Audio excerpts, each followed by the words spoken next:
responding to the request of our media colleagues. For today, we have House Assistant Majority Leaders, Pami Zamora of Taguig, and Si Adjong of Lanao del Sur, and One Rider Party List Representative, Rods Gutierrez. Before we begin the question and answer portion, sirs and ma'am, if you want to give your short opening remarks, you may proceed. Good morning sa ating mga kaibigan sa media. Mula nag-flag racing kasi kami kanina ng 8:45, marami ang ating mga kaibigan na medyo humahabol sa amin sa kanilang mga katanungan. Kaya nagpasya na ang grupo na humarap na lang dito para isang bagsakan na lang. Maraming salamat. We're ready to take your questions. Thank you. For today's first question, I'd like to acknowledge Dwight De Leon from Rappler. Hello po, Congressman, Congresswoman. First question lang po, can you confirm also that you received a text message from President Marcos asking that lawmakers not file an impeachment complaint against Vice President Sara Duterte? Because earlier Congresswoman Geraldine Roman said the same na natanggap ng Chief of Staff niya. So can you just confirm that?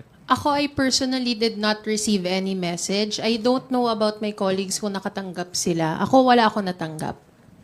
Kayo po, Congressman Zia, Congressman Raj. I don't think Malacanang has my number. So, no, wala po kami natanggap. Personally, wala ako natanggap na text. Just to answer the question directly, I have not received the message po. But since kinonfirm na rin po ni President Marcos yung message, what do you make out of that appeal to lawmakers na wag pong mag-file ng impeachment complaint? Siguro another way of reading it is not to entertain impeachment complaints that would be filed against the Vice President. Go ahead. Well, personal, that's his personal opinion, no? But again, ang pag tinatanong ako, it speaks about character of the president because he wants to put the interest of the country above self-interest. Remember, the allegations. I mean, the threat was actually directed against him and his wife and the current Speaker of the House. But despite that, he was being, the leader of the country and being practical about it. That according to him, since malapit ng Pasko, and I guess I'm not being a non-Christian, but the love is a universal message naman. I think the president is just so being practical and try to prioritize concerns of our country, which is basically the problem of yung ekonomiya, and kasi ang sinabi niya is it won't help any single Filipino. So that's how we appreciate yung possible na impeachment court, filing of impeachment complaint. I think he's just being a leader of the nation, like putting the interests of the country above personal interest. That's how I look at it. Para naman sa akin, una, of course, we respect the opinion of the president, and napakalaking bagay nung sinabi niya. However, we cannot stop anybody here from filing or or any citizen for that matter for taking interest in an impeachment complaint. On my end, as of today, 11:07 a.m., wala pa akong naririnig, wala pa akong nababalitaan about any complaint. So, yun. Tingnan natin kung ganito kasi, pag merong nag-file, hindi naman namin pwedeng basta na lang upuan. So, tingnan na lang natin kung syempre pakikinggan din naman natin yung sasabihin ng presidente. But we'll also have to check kung ano man yung laman kung ano man yung ifa-file nila. But as of today, again, 11:07, wala pa. Wala pa akong alam personally. I think sila din, wala pa rin silang naririnig. In addition to that na lang po siguro, just to say, I think we're all in agreement here. We listen and we respect the opinion of the president. Of course, he's coming from a different place po, as the executive. But we have to take note, the executive branch is different from the legislative branch. And we know naman from his statement, it's actually a plea No, it's advice. He's not really trying to tell the legislative what to do.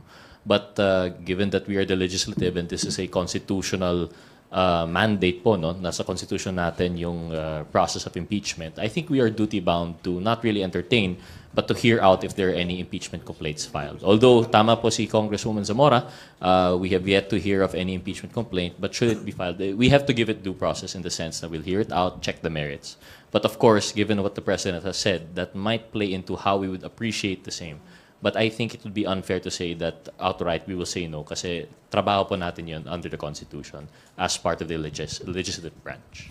So, sir, just Mr. Ma'am, just because President Marcos said that message, hindi ibig sabihin no na magi-slow down yung House of Representatives with its investigation on the Vice President as well as the past administration doon sa mga Quadcom hearings. I think just to answer po, no, we have to make a distinction. Our Quadcom hearings and the good government hearings are not in any way related to impeachment. Although there are people who would have that opinion na yung lumalabas dito sa mga hearings ito would be a ground, that would be a separate thing. We have our different agenda for the different committees, and we are still pursuing these hearings in relation to our functions sa committee. It should not be taken that if the President made a statement about impeachment, that would in any way affect the functions of the committee. Separate naman po yun. But if, however, some people would find basis to file any complaint based on what they found there, then that's something that would be a separate procedure altogether po. No? In addition to that, I think what we're doing at the Quadcom is really to strengthen our policies, no? Amend certain policies na medyo may mga loopholes when it comes to the auditing standards, no? How we can account public funds that are being spent, no? According to joint circular, kasi ngayon we're talking about the joint circular memorandum. So we're looking at that and to pass legislations. This is entirely in aid of legislation. So tama nga yung sinabi ni Kong Rog, this has nothing to do with a possible impeachment complaint. No? So kailangan ma-separate. We have to, the term is compartmentalize the issue. Yun lang po yung questions ko from my end. Maraming salamat po. Thank you. Thank you, Dwight. Before we call the next reporter to ask question, I would like to acknowledge the presence of Assistant Majority Leader J. Kung Hunap Zambales. Sir, thank you for joining us today. And if you want, you can also join the table. Sandro Chona from Billionario TV, you're recognized.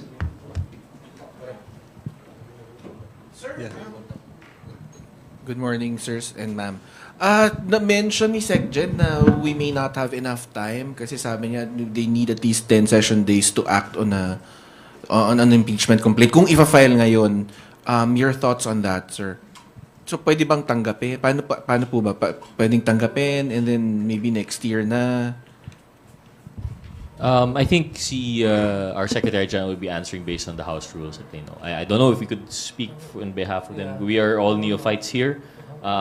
This would be our first to entertain that. But if that is his opinion, then I think that should be, it has some weight naman po, no? But as for, on my part personally, I'm not aware of the limitation. If I understand the rules right, it must be acted upon within 10 days. So pwede naman right after, but I could be mistaken. So baka doon po nanggagaling si Secretary General Velasco. So pwedeng next year na lang? Pwedeng next year na lang po? Well, I think the Secretary General is speaking on the practicality of time. He wasn't really saying about the acceptance or receiving any complaint. So, kung 10 days siya, if that's according to the rules, how many days are left before we call for a break, no? 10 days. 9 session days. So, I guess the Secretary General is well informed about the rules. So, probably, the practicality of time, that would also be a problem. I guess it's a challenge. Thank you. Bibian Gulia from ABS-CBN. Sir, how are you taking the President's message, yung kanyang text message? Is it an order, a suggestion, and will you give it weight when you are faced with an impeachment complaint? Wala akong natanggap na text eh. But may confirmation, may message sa House leaders. No, of course, we're going to put weight. Bibigyan namin naman kukonsidera namin yung message niya. Una sa lahat, again, 11-12 na, wala pa rin kaming, wala talaga. Sa totoo lang. And kayo naman, nandito kayo araw-araw, wala pa rin Malalaman nyo yan kung meron na. Pero wala pa kaming natatanggap. So, wala. I mean, yes, ginagalang namin and binibigyan naming respeto and syempre, mag-uwi talaga yon pag dumating ang panahon na may mag-file ng impeachment complaint. Just in addition to that lang po, no, I just want to categorize. I don't think order naman po yun. Kasi like we said, separate naman po yung executive and legislative. Pero ang kagandahan naman po with the government now, it's very open lines of communication. We've experienced that po kami sa legislative. Although our functions may not be executive, when we have comments, opinions, they're always open. The secretaries, the president, and all the way down the line, they're very open po for communicating with us. And I think that's what's happening now the same way. I wouldn't call it a suggestion. Perhaps it's an advice, given his wisdom of what he sees in the situation. So, yun po. But I really don't think that is an order po, no? Because that's a different jurisdiction naman ng powers natin. Thank you. Well, in addition to that, tama, I re-echo yung statement po ng mga kasamahan ko dito. Of course, we would respect the position of the President and we value his guidance, no? Pero sabi nga, hindi yun ano eh, directive, no? It's an appeal actually, if you look at it. If it's an appeal.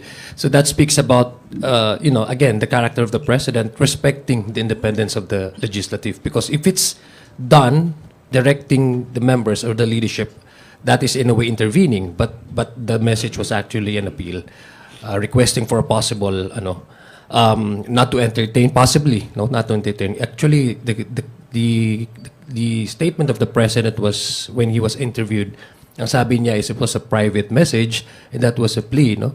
And that was a plea. So it only speaks about the President's respecting the independence of a co-equal branch. Thank you. Second question. Okay, go ahead, Bibian. You did mention na parang patuloy pa rin, tama ba, yung mga investigasyon ng Quadcom? I mean, separate yung investigations ng Quadcom and ng good government on the OVP confidential funds. But sa schedule this week, parang wala pa po ako nakitang schedule ng hearing this week, whereas in the past, parang every week may hearings. How should we take this po? Wala po bang slowing down kumbaga doon sa mga hearings? Well, it also depends kasi on the availability of our resource persons eh. So once we schedule the Squadcom, once we schedule the next committee hearing, we also consider yung availability ng possible na magiging resource persons. Kasi, of course, kailangan mong, pag magkukwad ka, maghihiring ka, kailangan lahat ng tatanungin mong tanong at yung dapat na tanunging tao ay nandoon. So, yung scheduling naman is, I guess, wala pa, it's not official, but we're looking at possibly this within the week. No? Magkakaroon po ng continuation of the hearing ng Quad. Just to add lang po siguro, dahil lang po wala sa schedule, tapos hindi po tuloy. Like we mentioned, I think we're of the opinion, what we understand from what's happening sa Congress is that tuloy pa rin naman po yung ating mga hearings. It's just that as of now, although wala siya sa schedule, we have to take note under our rules, we have 3-day notice. So it could still happen. We have hearings from Mondays to Friday. So it could still be like either today or tomorrow you might receive the notice. But in addition to that, just what we've heard, I think one thing to also consider, although it's not a slowing down, it's Christmas season. Mahirap na rin po. All of our congressmen also have to be in the district. They have to be with their respective constituencies. So that might be one consideration aside from po yung sa resource person. So just because wala po sa schedule doesn't mean hindi po tuloy. It's just a matter of time. Scheduling lang po siguro. Thank you. Thank you, Bibian. Big Sumintak from Net25. Morning po. Sir, regarding dun sa issue ng time constraint natin, kasi 9 session days na lang, tapos according to SecGen, 10 days kung sakaling mag-file yung to act on the impeachment complaint. All in all, sabi niya, doon sa prosesong yon 130 days. So, papasok na tayo by February ng election session. Pero, based on our observation on the previous impeachment, like for example, the impeachment case of former President Joseph Estrada, may isang mode na pwedeng i-shortcut siya. Now, what you need only is to get the 1/3 signature of the member of the House of Representatives in order to para mabuo yung tinatawag na article of impeachment. May we know kung sa leadership, sa majority, aside from the statement coming from the President, kung talagang may balak na i-impeach si Vice President, nasa agenda ba ng majority using the shortcut method? Well, yung sa kay former President, that's a direct action taken by the House, previously. So, ito kasi, sinasabi nga namin, there's no advice. We don't actually discuss about impeachment, no. And parati ho namin sinasabi to, there's no official or there's no formal discussion or talks among the leadership, and even sa amin po, about a possible filing of the impeachment. Actually, ang naririnig po natin na may ready for filing, yung kanilang complaint are yung mga ibang grupo po outside. But as far as the leadership is concerned, that is, to me, within 9 days, nung sinasabi ni SecGen, that cannot happen because it only possible if the House directly has taken action on the complaint, meaning if you have secured, I guess, a number of signatures of the House, that's the time that you can actually talk about impeachment directly in the plenary. So hindi ho mangyayari yun. Well, again, we aren't in any discussion of any specific process na or method na gagamitin because as emphasized, wala namang nagfa-file pa. But just to answer lang po yung question, I think because it's theoretical. Yeah, there are the 3 modes po, no? And I think it would be correct to say that by the 3rd mode, if you're able to secure 1/3 signatures, it would go directly. So just to answer the question, if I understood it correctly, tama po, that would be a way siguro around the 10-day rule. However, as mentioned, it really would depend kasi practically speaking, wala pa pong nangyayari. Because you have to take note, it's not just magic po, yung 1/3 number of seekers, that's quite a lot, it's 100 plus.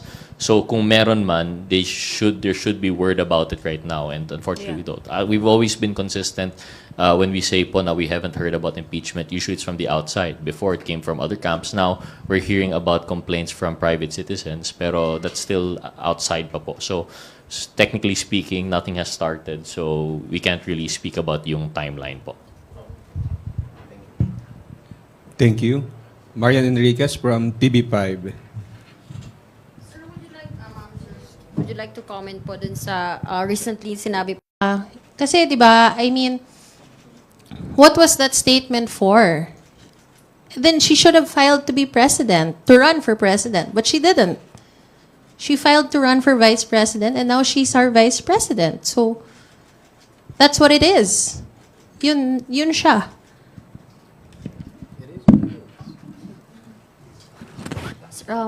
Would you also like to comment on this statement? Ang ganda ng sinabi niya. Yes.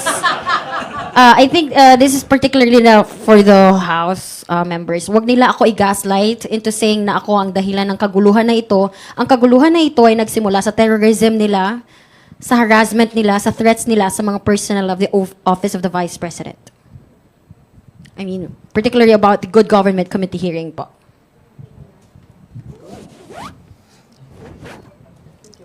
Miss Marian.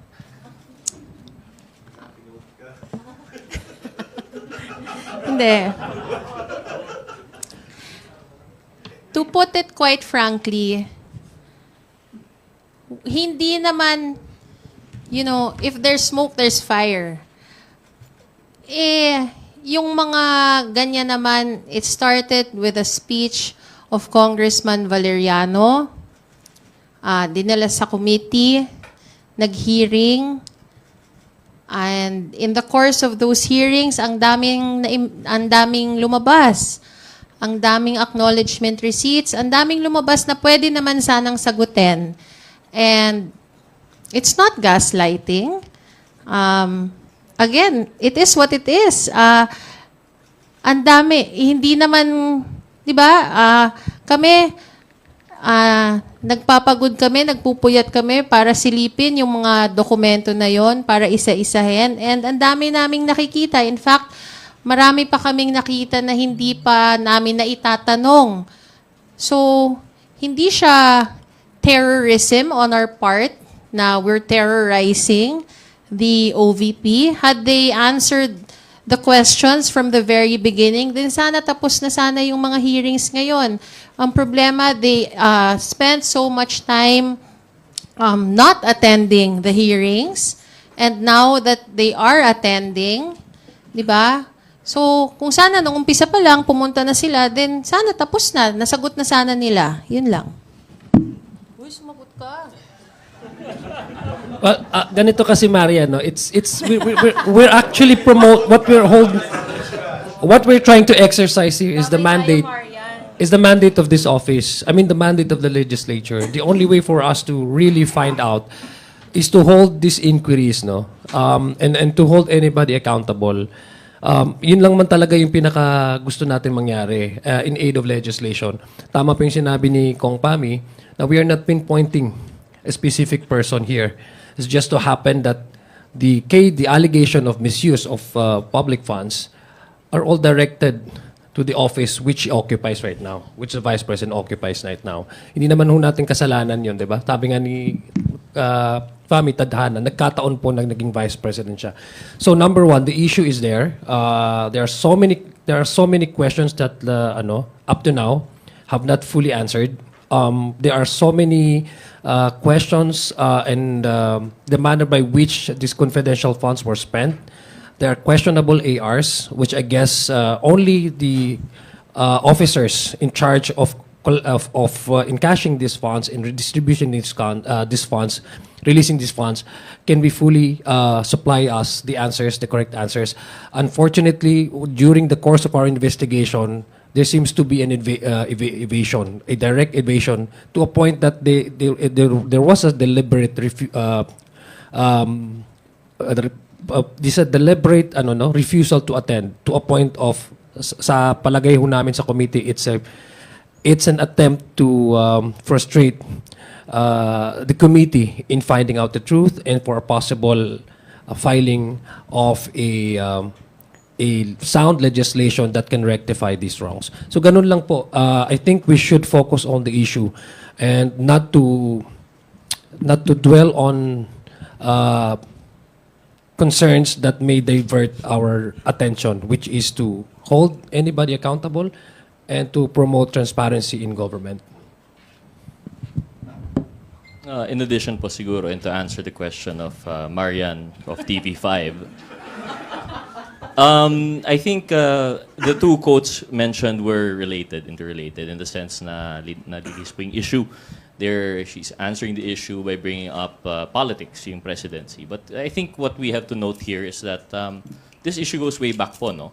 Before the Good Government Committee and before people were talking about dahil po ito ay in relation to the presidency, whether 2022 or 2028, we had questions na po. And this started with no other than yung sa budget hearings natin, which was supposed to be sponsored by Congressman Adyong. Yes. Yun po, dun po yung nagsimula. Before anything on politics or anything about which camp or what, the question is really how the budget was spent, how the confidential funds were spent. And the failure to attend to that, the failure to defend it, although it had its corresponding slash in the budget, it's not sufficient po. And kaya nga po pumasok yung good government. So, to answer the issue by saying po that this is related to politics, I hope we could set that aside. Whether a certain person feels na sa kanya yung presidency, dati naman, or if it's about the future presidency, we have to set it aside because what we're talking about here is yung accountability doon sa expenditure of the confidential funds. And it just goes to show, it goes back to that po, no? We've had this question during the budget, we've had it near the committee hearings, and we will continue to have it until we have answers. If the OVP officials, what was the term a while ago, terrorizing or harassing, had they appeared earlier, had they answered our questions during the budget, baka tapos na po yung we wouldn't have had to come to that committee hearing. So I think that's where we're coming from. This is a mandate constitution, power of the purse, together with oversight. Yun lang naman po yung inatupag po namin dito. Yan lang. Thank you. Last na lang po. Sir, medyo nakakapanibago kasi wala pa po sa calendar natin any good government required committee hearing. May effect po ba yung impact, yung message ni PBBM with that? May ceasefire ba? Yung sa good government, we were supposed to meet Friday, tama ba? No, we were supposed to meet Friday. We were supposed to meet Friday, Marian. And I remember, ako yun, I actually called the chairman na I was of personal opinion kung maari bang i-postpone yung hearing dahil nabanggit nga ng ating Vice President na she was going to skip the NBI, yung patawag ng NBI, dahil kailangan niyang pumunta sa hearing. So, and the committee agreed to postpone the hearing. So actually, dapat nung Friday nag-hearing tayo. And then, for sure naman, within the day or tomorrow, maglalabas kami ng schedule kung kailan. Ako mag-react lang ako dun sa word na ginamit mo, Miss Maria, na ceasefire. Kasi in the first place, we're not in war with anybody. We are not doing this against anybody. We are actually doing our job. There's a question of accountability. There's the issue on upholding transparency in government affairs, especially if it concerns the utilization of public funds. So, wala hong giyera dito. Ito po ay mandato ng legislatura. Ito po ay binigay ng Constitution na dapat, hindi lang mandato, it's an obligation and responsibility. So I don't see why some people look at this as something na giyera. So to me, hindi ho ceasefire. We just do our job. We'll continue to do our job. And wala po kaming ginigera sino man o kanino man. Well, again, in addition to that lang po siguro, Marian, no? Binanggit po earlier, it's related to an earlier question. And I think regardless po no, of yung ceasefire na sinasabi kung meron man, it's really a matter of consideration for the committee na baka po yung resource persons are still gathering, availability of the congressmen. We've seen as early as Friday last week, as according to Congresswoman Zamora, we were supposed to have a hearing. So tuloy-tuloy naman po talaga. It's just these considerations. But just an additional comment po, like what Congressman Adyong said, regarding sa ceasefire, I think that's very politically charged. When you say ceasefire po, parang sinasabi, it's an intentional move to cause harm of sorts and parang gera. Like have always been calling, we've always been saying earlier, let's set aside politics po. We're just doing our job here. We're talking about transparency and accountability. So dun lang naman po yung issue natin. Whether or not the scheduling has a problem, I think that's separate naman po. But I do believe from our understanding, tuloy pa rin po yung Quadcom and good government. Okay na, Ms. Maria? Thank you, Marian. Thank you. Melalis Moras from PTV4. Speaking of good government hearing lang po, can I just ask yung ano po yung naging basis dun sa pag-release ng release order kay Attorney Zulaika Lopez, and moving forward, ano na pong mangyayari sa kanya?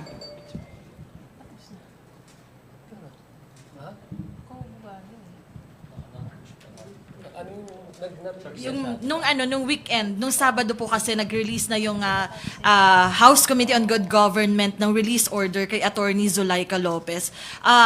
Paano po tayo nag-come up sa committee? Maybe si Kong J din po ay. Pero I think member din po si Kong Adjong. Yung naging basis lang po natin dun sa order, and moving forward, yun po, nag-commit po ba si Attorney Zulaika sa committee na haharap pa rin siya sa mga susunod na pagdinig? Ang alam ko kasi yung maximum na penalty for the contempt is actually 5 days. No, it was extended for 5 days. And number two, the consideration also is that yung medical condition ni Attorney Zulaika, she was admitted at the Veterans Medical Center, and prior to her yung pag-discharge sa kanya, I think our Secretary General ang SAA communicated with the doctor, the physician attending Attorney Zulaika. And the decision of the committee was to release her based on the number of days that she was cited under contempt for a detention. So yun po yung naging consideration. Remember, yung detention niya she was supposed to be transferred to correctional, but due to medical issues, the committee decided to allow her to be admitted at the Veterans Medical Center.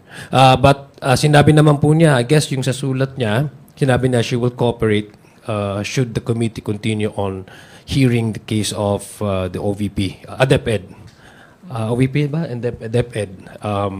Confidential funds. Nag-assure naman siya na she'll be attending the next committee hearings. Opo. So next hearing, Kong Zia, expected natin na harap si Attorney Zulaika Lopez as well as yung apat na naka-firm. Yes, if there's no medical problem or immediate medical attention that she might need, I guess there's no reason for her not to attend. Sorry, baka lang po may info din kayo. Si Mark Taguba po ay pinayagan na ng Bureau of Corrections na manatili nga dito sa House. Ano po yung magiging process doon if we have info? Hanggang kailan po kaya dito siya dito mag-stay? And ano po ba yung process pagka convicted yung nasa mas mahigpit po ba yung security? Kung meron lang po tayong info about it. Merong request for transfer. Yeah. Yes. Si Mark Taguba kasi during our last hearing, ito si George can also say something about the request. Si Mark Taguba kasi he's been receiving death threats, no? So he requested na kung pwede since na the Quadcom will be holding continuous committee hearing, that it would be, I guess, safer kasi yung pag-transport kasi ng mga resource persons natin the request was requested to the BJMP, diba? It's a Bureau of Jail Management. So it was requested and then pumayag naman po sila kasi it also happened to other resource persons. So it would be more convenient and easier for us to request these resource persons anytime that should their attendance or their presence are needed, no? In the Quadcom. So yun lang po yung nag-request po and then it was granted the request. That's why he's now under the custody. Under the detention facility natin. So until nag-hearing po yung alam ko until such time that the committee will file its committee report, determination of the Quadcom, and that's the time that Mark Taguba will also have to return back to where he is imprisoned. No? Thank you po. Hello. Morning, Kongs. I'm Chino from GMA7. I'd just like to ask, while it's clear that yung work of the Quadcom and other committees on investigating the alleged irregularities may or may not lead to an impeachment complaint, is there also a safeguard na someone might safeguard against someone that might actually stymie the impeachment process by filing a defective complaint? May mga ganun ba kayong pag-uusap na, somebody just file a defective complaint and then it'll be barred for, I think, a year, pagkatapos nun, diba? So, is there safeguards or are there talks about that? Sorry, sir, I won't be able to talk about safeguard. Well, for one, I don't think it's been discussed. If there have been discussions on safeguards regarding that issue, probably beyond our circles. Kami po, we're just members here. But from my understanding po, and I could be wrong because, again, as mentioned, we're neophytes. When there is a pending complaint for impeachment, in either of the three modes, I think if it is defective, the third mode would be eliminated right away because I don't think 1/3 of the House would vote on that and promote that. But for a defective impeachment complaint to have been filed and to be endorsed by a congressman or congresswoman in either of the, or the second mode also by which an incumbent congressman or congresswoman would file that defective complaint, I think these two would still have to go through the Justice Committee. And I think that's where they would thresh out the defective complaint. But whether that would trigger the 1-year ban under the Constitution, I'm not too familiar. But I think that's the safeguard in the rules, is that it would be dealt with by the Justice Committee po.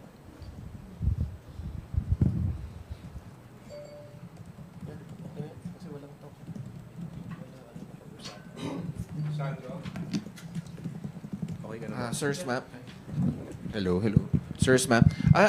Kuha lang po kami ng reaction dun po sa hinihiling na investigation sa NBI ni Kong Barbers dun sa mga vloggers na yung organized vloggers na nagkakalat daw ng maling impormasyon.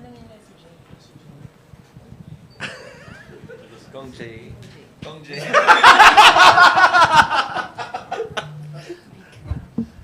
Just to start lang po siguro, I think we all here in the House, I can't speak for them, but I think we would be in support po of the call ni Chairman Barbers. As we have noticed, although this is beyond already the scope of what's going on, as an effect, we've witnessed po kung anong nangyayari with these vloggers, and I think he also made mention of yung mga troll farms, and it seems to be a concerted effort po talaga. While freedom of speech is protected right under our Constitution, it has to be tempered rin po with responsible practice and use. And in fact, it is penalized under libel or slander. Well, libel mostly in relation to printed and published media. There's that safeguard. So I think what Chairman Barbers is asking for isn't anything new. It's that he is asking for assistance given the complexity and the complexity of the issue. Kasi po when we're talking about itong vloggers and social media, you have questions of jurisdiction, you have questions of cyberspace, the issue of anonymity. Yun po yung nakakatakot po dito. We have congressmen and congresswomen who, whether or not it is related to their function, have been receiving threats. They have been receiving anonymous messages, either death threats or threats to their families. And it should be something that no one should be subjected to. Free speech is one thing, but to rely on character assassination is a totally different issue. And I think Chairman Barbas was just speaking up for the welfare of not only the congressmen, but for a healthy discourse po ng society in general. So I think we support that definitely. And we are hoping that the DOJ would help us. Kasi po, if it is proven talaga that these sophisticated schemes are being employed to really target congressmen, congresswomen, not for their personal gain, but for that political purpose, then it must be something that should be acted on po talaga. So, yun na po. Ako, I have no problem with people having different opinions and position. Kasi that's what democracy is all about. We have to enjoy, we have to celebrate the diverse opinions, no? Yung diversity, because that's actually is fuel to keep democracy running. But unfortunately, in this kind of online landscape, we've seen troll farms, we've seen vloggers, hindi ko naman nilalahat, no? Who are up for grabs, no? Sometimes they have been used by political propaganda to malign, discredit a certain perceived enemy, no? Sa akin, pag hindi ho natin ito mapag-usapan, it counters the very foundation of democracy, because how can you have a populace with informed decision kung ang binibigay mo sa kanila ay puro mali, fake, and disinformation? I guess this is a call for every one of us that in order for us to maintain a healthy communication space for everyone, dapat ho natin din magkaroon ng safeguards na hindi mahaluan ito ng propaganda, peking propaganda, at maling mga impormasyon. The only way for us to have a healthy space for conversation is to basically agree on facts. Unfortunately, naging subjective ang facts ngayon. Dahil dun yung karamihan po sa mga trolls, mga troll farms, dinidistort nila yung facts. So I guess that yun ang intention ni Congressman Chairman Barbers, that we can disagree, but at least let's agree on facts. And, para sa akin, ako personally, I would support the move of Congressman and Chairman Barbers para po maprotektahan natin yung magandang spasyo sa pakikipagtalakayan sa publiko.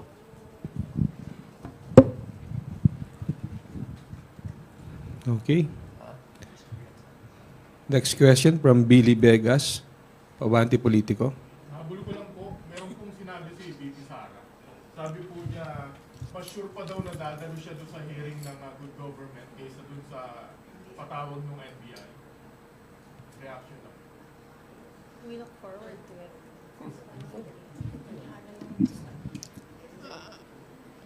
We look forward to seeing the Vice President. I think additional comment lang po, no, in relation to yung nangyari last week. I think it's unfortunate po kasi po if you remember, meron po tayo sanang Good Government Committee nung Friday and it was intentionally canceled to allow for the Vice President to attend the NBI subpoena set on the same date. Because at the time that the cancellation, we found out po that the VP was using the Good Government Committee as a reason po not to attend the NBI. So out of respect and courtesy, we've already had quite a number of Good Government Committee hearings. Not that we're saying one is more important than the other, but given that this would be the first and bago pa lang yung issue of NBI, it might concern national security. In layman's terms, nag-give way po yung committee. Ngunit hindi po nag-attend yung ating Vice President. So, again, we see it now. There's the commitment at least to attend good government, but she is giving the condition na baka hindi po sa NBI. I don't understand po siguro, di ko po naiintindihan siguro kung bakit it would be easier to commit to one and not to the other. I think that she should commit to both po because these are both legal processes that have to be complied with. And I hope that if there's anything, I hope yun po yung gawin po niya. Thank you. Okay, last question from Joy Cantos from Filipino Star ngayon. Good morning po, sir. Hingi lang po sana ng reaction doon sa sinabi ng some political analysts that the president will be seen as a weak leader if the impeachment for if VP Sara will not be subjected to impeachment po.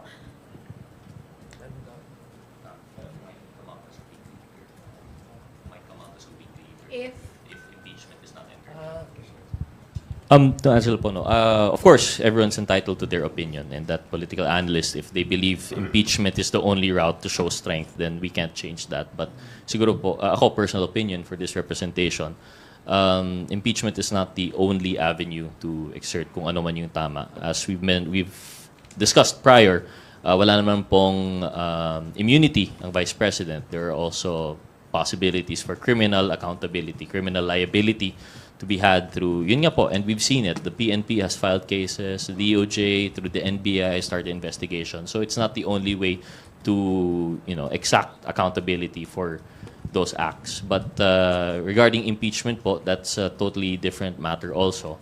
And it would not come from the president. I don't know why it should reflect on the president because the impeachment complaint should come from either a private citizen or that endorsed by the member of Congress. So if wala po mag-file, then how could that reflect po on the leadership of the executive? So I think that's just my comment for the expansion po siguro ng discussion ng political analyst na yun.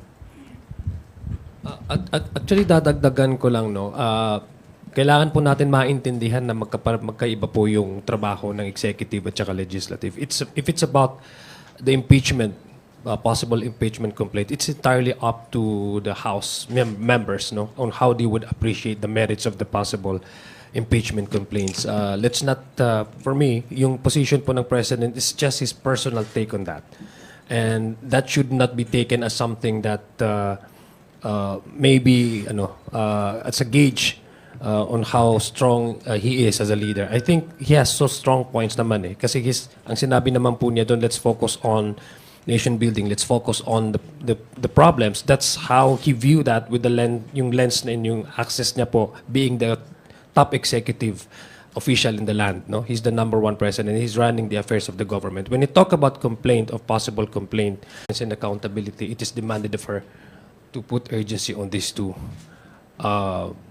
venues for her to really explain and then maybe explain her side or her own position on the allegation that were thrown at her and her office, no. So ganun lang po, idadagdag ko lang po sa sinabi ni Kong Rog. Sir, just a follow-up, sir.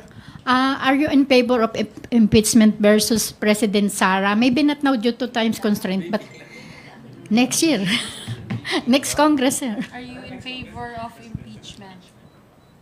Me? Impeachment. Ikaw daw, Congress. Kayo, sir, lahat.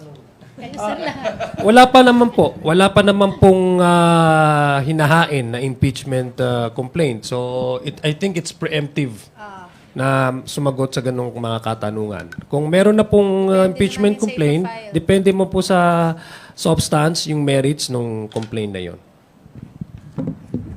I think what's happened po kasi is people are equating yung impeachment to a political exercise. It's whether you are for or against the person.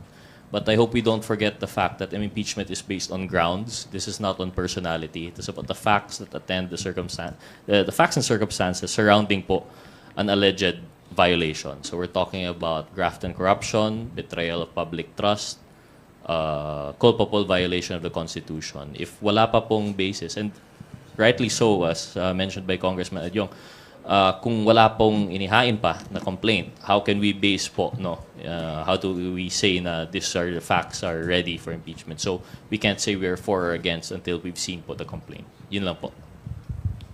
Thank you. To our honorable guest, kindly proceed with your short opening, closing remarks, rather. Nagpapasalamat kami sa inyong mga katanungan. I mean, for sure naman, this week will be a colorful week and the next 2 weeks ahead. Andito lang naman kami to always answer your questions. So maraming salamat and we hope that everyone has a good day ahead. Sa ngalan ng leader, si AML Konghun, kami po ay nagpapasalamat sa inyo, aming mga kaibigan sa media. But thank you for this opportunity. We hope we're able to answer your questions. Thank you po. Good morning. Thank you. Kung siya. Marami pong salamat at maraming salamat po sa kay aming DML. Sana po ay naliwanagan namin ang inyong mga katanungan. Sa muli po, marami pong salamat. Thank you. Assistant Majority Leader Pami Zamora. Assistant Majority Leader si Alonto Adjong. Representative Bronze Gutierrez of One Rider Party List, and of course to Assistant Majority Leader Jay Konghun, the roadshow manager of Young Guns for Today. To everyone, maraming salamat po ulit.